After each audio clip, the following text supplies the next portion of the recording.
Hi hello सर्वांना शुभ सायंकाळ.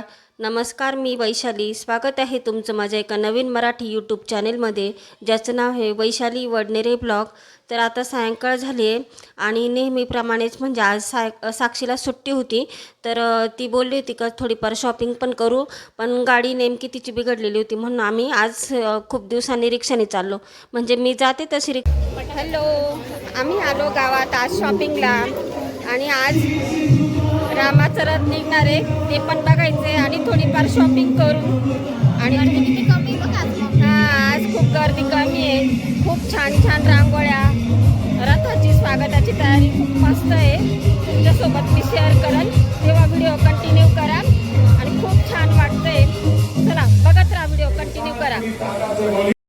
गावात गेल्यानंतर चांदीच्या गणपतीपासून अगदी थोडंसं पुढे गेल्यानंतर प्रभू श्रीरामांची मूर्ती दिसली. इथे बरेच भाविक येत होते दर्शन घ्यायला. म्हटलं दर्शन घेऊ आणि नंतरच पुढे जाऊ शॉपिंगला.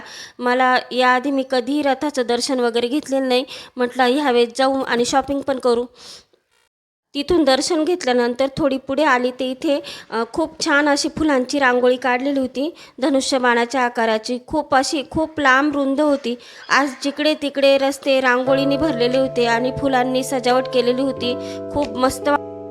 असंच रांगोळ्या बघत बघत, फुलांची सजावट बघत बघत आम्ही इकडे ह्या शॉपमध्ये पोचलो. आणि इथं आल्यानंतर मला समजलं की आज रथ निघणार आहे, त्यामुळे पूर्ण रस्ते मोकळे केलेले होते. कुठलेच गाडी वगैरे काहीच लागलेले नव्हते. अगदी किरकोळ एक दोन शॉप उघडे होते. त्यात हे उघडं दिसलं शॉप. त्यात मला लाटण्या वगैरे घ्यायचीच होती. म्हटलं चला बाकीचं काही घेणं झालं नाही ते हे तरी घेऊ. मी लाटण्या घेतल्या आणि हा घोट्या घेतला. नागलीच्या पापडांना खिशी घेण्यासाठी घोट्या लागतच होता मला. म्हटलं हे तरी घेऊन टाकू. आणि त्यानंतर मी गंगेवर जाणार होती. म्हणजे गंगेवर पण खूप छान आहे असं बोलत होते सगळेजण. म्हटलं आपण तिथे बघू कसं आहे. खूप मस्त होतं तिथे पण. पुढे बघालच तुम्ही.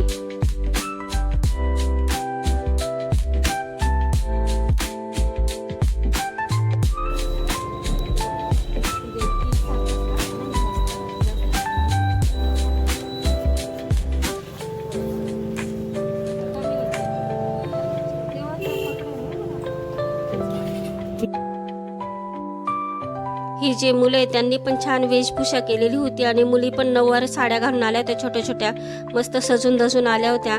आणि पुढे रांगोळी बघाल, इतकी छान सुंदर फुलांची रांगोळी काढलेली होती, एकदम मोठी.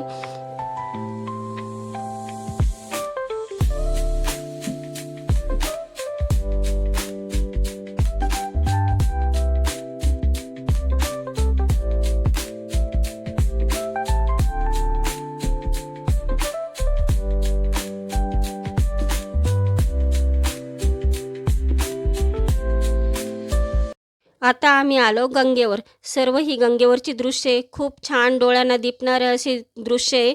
एकदम मन मोहून जातं. माहीत नाही अयोध्याला कधी जातो कधी नाही, पण इथंच अयोध्या नगरी वाटायला लागली आज. आणि असे प्रभू श्रीराम आपल्या नाशिकला वास्तव्य करून गेले. रामायणामुळेच आपल्या गावाला नाशिक नाव पडले हे तर सर्वांनाच माहिती आहे.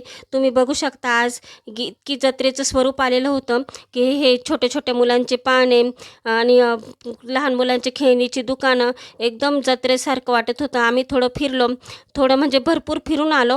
तुम्ही वरती बघू शकता पुलावर किती गर्दी आहे. कारण की पुलावरनं रथाचं दर्शन छान होईल म्हणून पुलावर एकदम गर्दी केली होती. अगदी उभं राहायला जागा नाही एवढी गर्दी झाली होती. म्हणूनच आम्ही खालून बघत होतो. आणि थोडं पुढे बघितलं तर म्हटलं इथे पालखी असं ऐकलं होतं. म्हटलं चला नाही रथाचं दर्शन होईल तर पालखीचं दर्शन घेऊ. आणि फिरता फिरता पालखीचं दर्शन घेतलं. कारण की रथ निघायला खूप उशीर होता. 10च्या नंतर निघणार होता. मग घरी कधी जाऊ म्हणून आम्ही पालखीचं दर्शन घेतलं.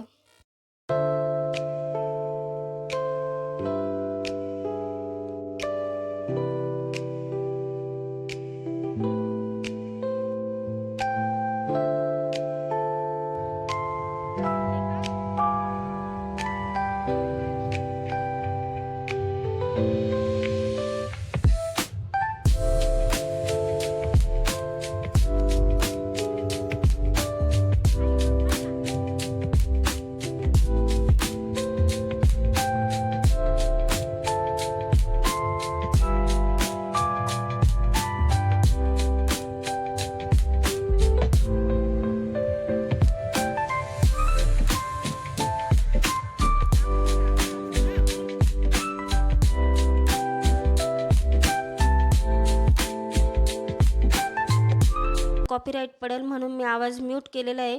बरेच भाविक असे आजूबाजूला खेड्यापाड्यावरनं पण आलेले असं वाटत होतं, कारण की खूप गर्दी होती. जिकडे तिकडे प्रभू श्रीरामांच्या नावाचा गजर होत होता, जयघोष होत होता आणि कपाळाला चंदनाचा गंध लावलेला प्रत्येक भाविक तेच दिसत होतं.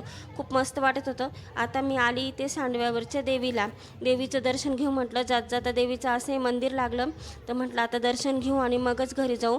आणि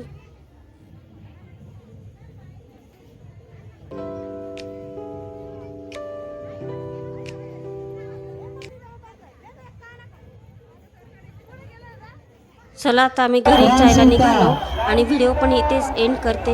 व्हिडिओ कसा वाटला कमेंटमध्ये नक्की सांगा. व्हिडिओ जर आवडला तर एक लाईक नक्की करा आणि चॅनेलवर नवीन असल्यास सबस्क्राईब करायला अजिबात विसरू नका. पुन्हा छान अशा नवीन व्हिडिओमध्ये भेटू. तोपर्यंत तुम्हा सर्वांना बाय, गुड नाईट.